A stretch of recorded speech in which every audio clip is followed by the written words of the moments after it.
Chapter 3. The First Encounter. The smell of dust tickled Pheanor's nose, leaving an unpleasant sensation.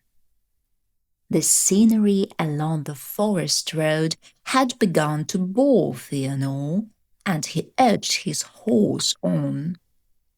Trees, rocks, and the rare travellers along the road all merged into one endless landscape.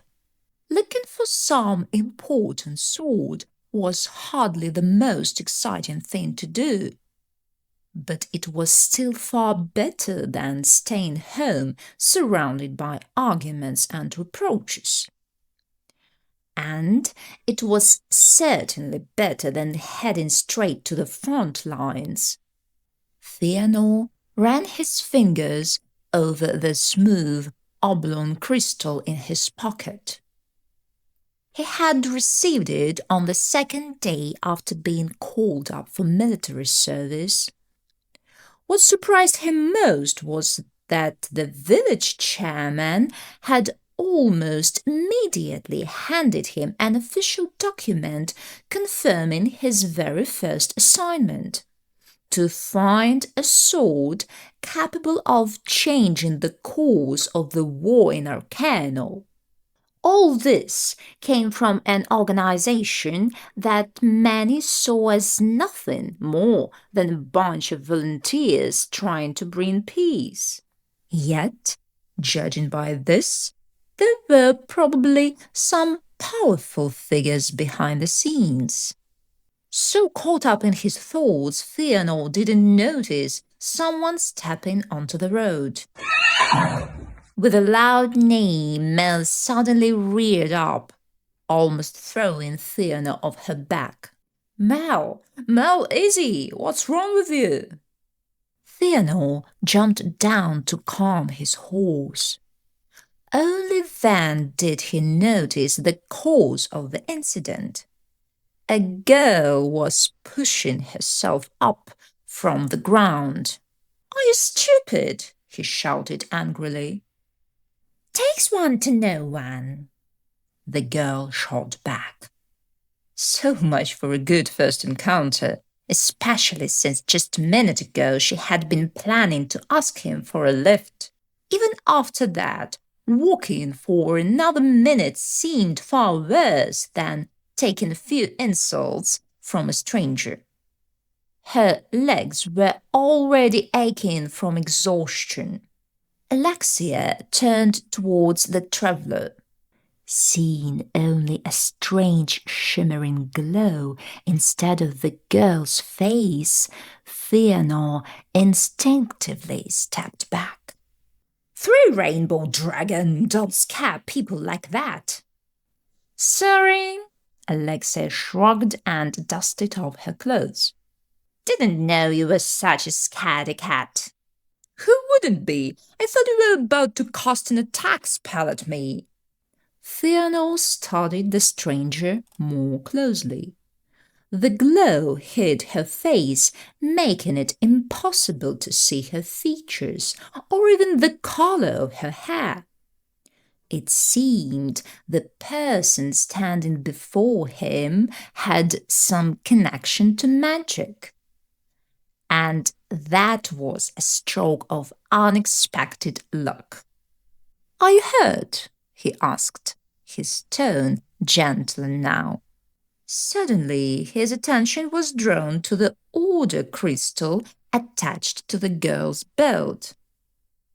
Wait, you're a guardian of peace too. And you are? Me too. Pheanor took the shining stone from his pocket. What's your name? I don't think we've met before. I'm Alexia. And you? Pheanor. He paused for a moment as if the name itself deserved an explanation. It means spirit of fire. I see. The girl nodded. Another flame-brained one, she thought. Where are you headed? I can give you a ride. Pheanor hoped she would agree. Finally, he had met someone who might not laugh at his passion for magic. And maybe he was even luckier. Perhaps she was a sorcerer. Arcano. What a coincidence! I'm heading there too. Pheanor smiled faintly. Wait, so you're that Pheanor? The one they sent after the sword? They didn't send me, he said with a frown. I chose to go. Well, Alexia dusted off the last of the dirt and straightened up. Me too. The same thing, to the same place. How? Pheanor stared at her in surprise. No answer came. Suddenly, a pale glow appeared in the middle of the road. Its shape quickly began to take the form of a familiar figure. Alexia immediately recognized her recent acquaintance. Belial, Pheanor exclaimed. Explain what's going on. How does he do that? The girl asked with genuine curiosity. Belial smiled. Pheanor, this is your new partner. You have been assigned a mission. Wait. Partner. Pheanor looked from Belial to Alexia. Seriously, you said I would have a partner, not a woman as my partner. Well, the green creature hesitated slightly. At that time, I didn't specify such insignificant details. I don't think traveling together as a man and a woman is a good idea. You are not a man and a woman. You are guardians, Belial said, nodding wisely. You are genderless. He paused for emphasis. In any case, sort it out yourselves. I need to go before Anti-Grimoire reaches my magic books. Otherwise, I'll have to search for the torn pages in the bushes again. Belial's image dissolved into countless tiny points. So, what was that? A hologram, Pheanor answered reluctantly. He couldn't even tell what he felt more strongly, irritation or disappointment. Alexia was his partner in the search for the sword, which meant she was connected to externals as well. Most likely she had nothing to do with sorcerers. And she probably didn't know much about magic either. The disappointment lingered, and he found himself growing irritated with his unwanted companion. You must have only recently become a guardian if you are surprised by such a simple way of sending messages. Crystals can teleport the user's image anywhere. Cool. Can I do that too? No. Only the native inhabitants of Nadrian can do that. Some things here will never be available to people like us. And you, can you do it? Not yet, but I hope I will be able to soon. And can you not? Pheanor said, clearly annoyed. You grump, the girl teased. You really don't want to go looking for the sword with me, do you? I'm just not going through the best time right now, Pheanor replied, fiddling with the saddle. He wasn't really fixing anything, he just needed something to do with his hands. So bad that you'd rather chase after some mythical sword than stay at home. Pheanor looked at her in surprise. Do you always read people that easily? No, I just aren't very good at hiding the obvious. Well, I don't know how much Belial has told you, but I'm already enlisted in the army. Pheanor sighed and ran a hand through Mel's mane, avoiding the girl's gaze.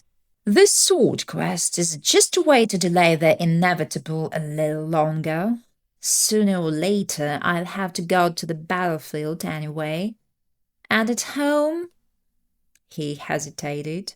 At home, things are complicated with my wife.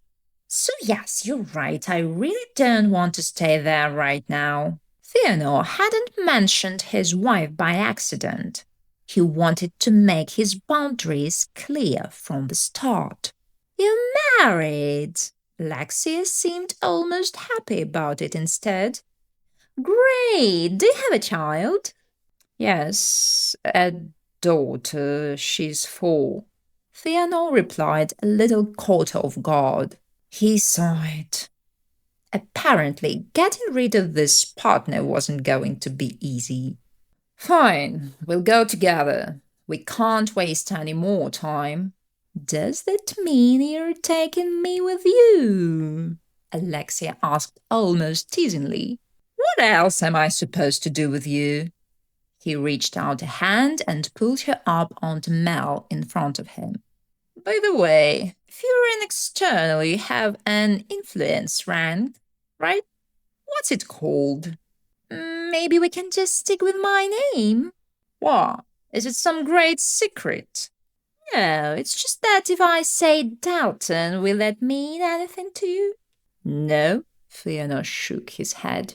Not unless you explain. What is Dalton? There was a person named Dalton in the external world. He spent his whole life thinking he saw the world the same way everyone else did. Then he realized he didn't. His perception was different. He was different. And he helped other people like him understand it too. Interesting story. Pheanor pressed his lips together thoughtfully. That's something to think about. And what is your name? I mean, your real name.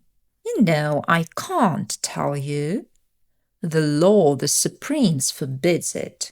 Fine, your choice. I'm Stas, Pheanor said with a hint of pride.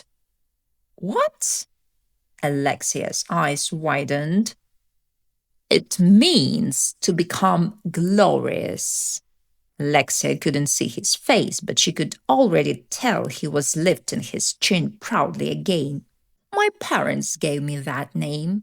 My grandfather fled from the war that happened in your world and ended up here. That's why I have 2 names, Stas and Pheanor. So I guess we're kind of from the same place. Relatives, Alexia exclaimed with a smile. Maybe from the same place is more accurate? Pheanor frowned jokingly. No, the girl dragged out the word. You're my big brother. She mischievously flashed the eyes hidden beneath the glow. Her rank really did influence people more strongly than she had expected. Pheanor wanted to object. He really did, but instead of irritation, he somehow felt himself smiling. Maybe this was for the best. If they saw each other as brother and sister, everything would become easier. He wouldn't have to deal with unnecessary romantic nonsense. Fine, he agreed. I'll be a brother then. I forgot to ask, are you afraid of horses? Why would I be? Alexia leaned closer to the animal. What's his name? The horse snorted unhappily. She's a girl. Mel, Pheanor pointed out. A girl. Even better, we'll get along faster. The girl reached out and gently stroked the horse's muzzle. Strange, she has never let anyone else touch her except me, Pheanor said in surprise. Ah, you men, Alexia teased. You understand nothing about a woman's soul, right, Mel? The horse neighed in response. Already teaming up, Pheanor muttered. Fine, little sister, hold on tight. He gently nudged the horse, and she immediately sped up. I understand you ran, but how does it work? I'll explain some day, the girl replied mysteriously. The number of questions only kept growing. Who was Alexia Dalton, and what had really brought her to Nedrian? Why was she hiding her face? Why had Belial chosen her for this mission? And why did he feel at peace with someone he had just met? A feeling he hadn't experienced in a long while. Life is a difficult thing, Alexia suddenly said. Yes, sometimes, Pheanor replied, becoming even more thoughtful. Was she reading his mind? Amusing.